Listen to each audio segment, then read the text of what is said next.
Jésus s'est arrêté au puits de Jacob parce qu'il a soif.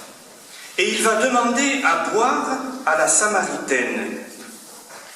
Cela ne vous rappelle-t-il pas l'épisode de Jésus sur la croix qui, dans son agonie, dira « J'ai soif ». Oui, le Seigneur Jésus a soif de notre amour. N'est-ce pas là une réalité merveilleuse? Notre Dieu, lui qui est la source de tout amour, a soif de notre amour. Alors la première question que je nous invite à nous poser est de savoir si chacun nous allons lui donner à boire. La Samaritaine vient au puits à midi.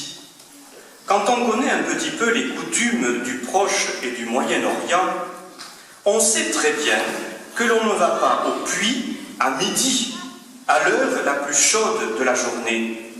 On y va le matin. Et si cette femme y va à midi, c'est parce qu'elle ne veut pas rencontrer les autres personnes. Elle a honte de sa situation.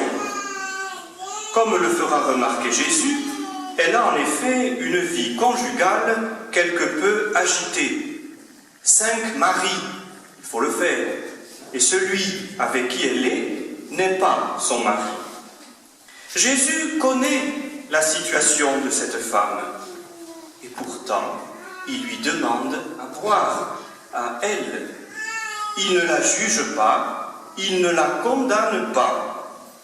Il lui fera juste remarquer que sa situation n'est peut-être pas en conformité avec la loi divine, mais en lui demandant à boire, il nous révèle qu'il a soif de l'amour des pécheurs, donc de chacun d'entre nous. Il va même parler avec cette femme, alors que probablement tout le monde s'écartait d'elle, et il va toucher son cœur, à tel point qu'elle va devenir missionnaire de la bonne nouvelle, l'apportant aux autres, se précipitant vers ceux qui lui faisaient peur pour leur dire qu'elle a trouvé le Messie. Rappelons-nous ce que Jésus a dit. Je ne suis pas venu pour les bien portants, ni pour les justes, mais pour les malades et les pécheurs. Et lorsque l'amour du Christ rencontre le cœur des pécheurs qui veulent changer, alors tout devient possible. Nous sommes pécheurs, oui, c'est vrai, mais des pécheurs pardonnés. Et c'est ça le plus important.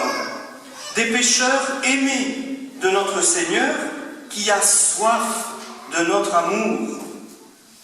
Alors, allons-nous lui donner à boire? Cet amour a une source. Et cette source, c'est Jésus lui-même.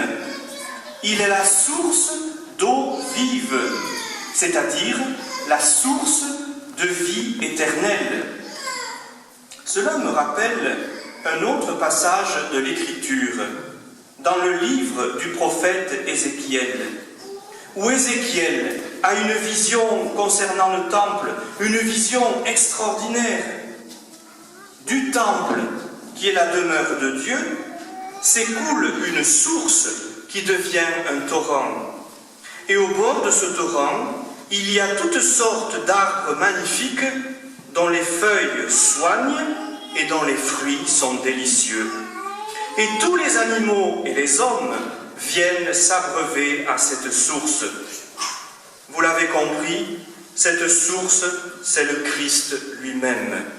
Et il nous invite à nous brancher à lui, à nous greffer à lui, pour que la source de vie éternelle s'écoule en nous, que nous soyons abreuvés, comblés, habités par la vie même de Dieu.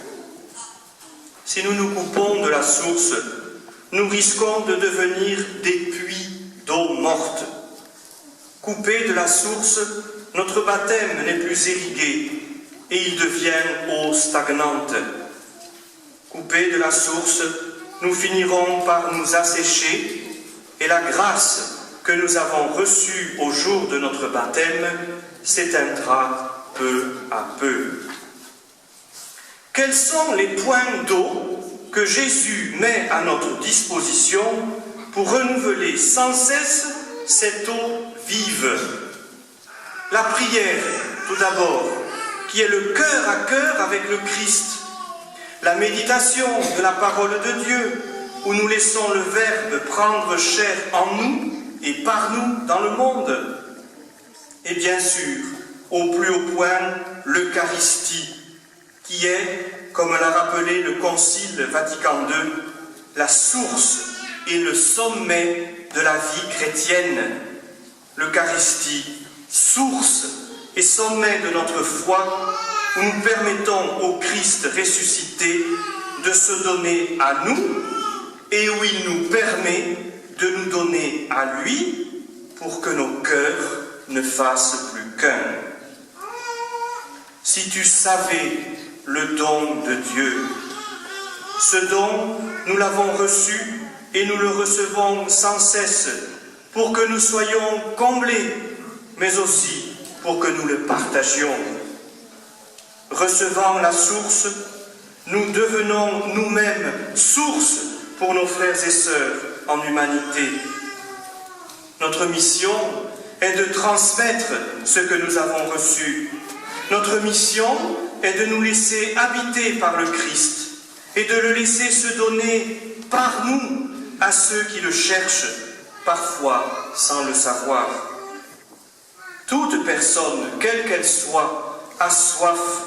Soif de ce qui est beau, de ce qui est grand, de ce qui est noble.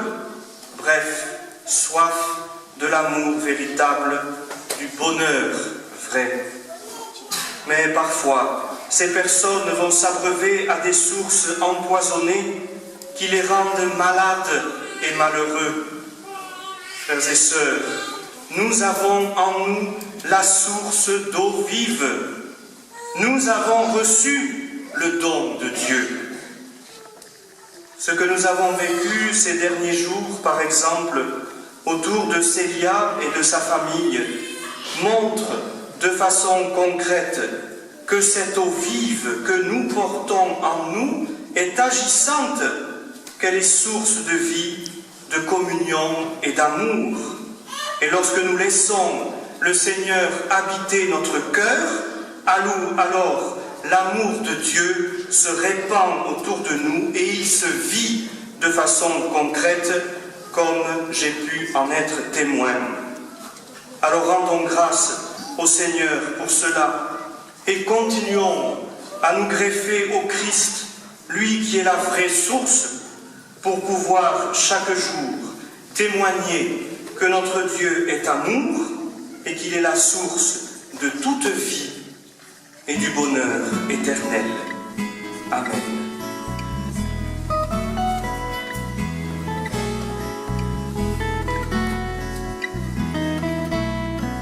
Vous êtes le sel de la terre et la lumière pour le monde. Grâce et même cœur, bénissez votre Seigneur, proclamez son nom. Christ est ressuscité, vainqueur de tout péché, sur lui la mort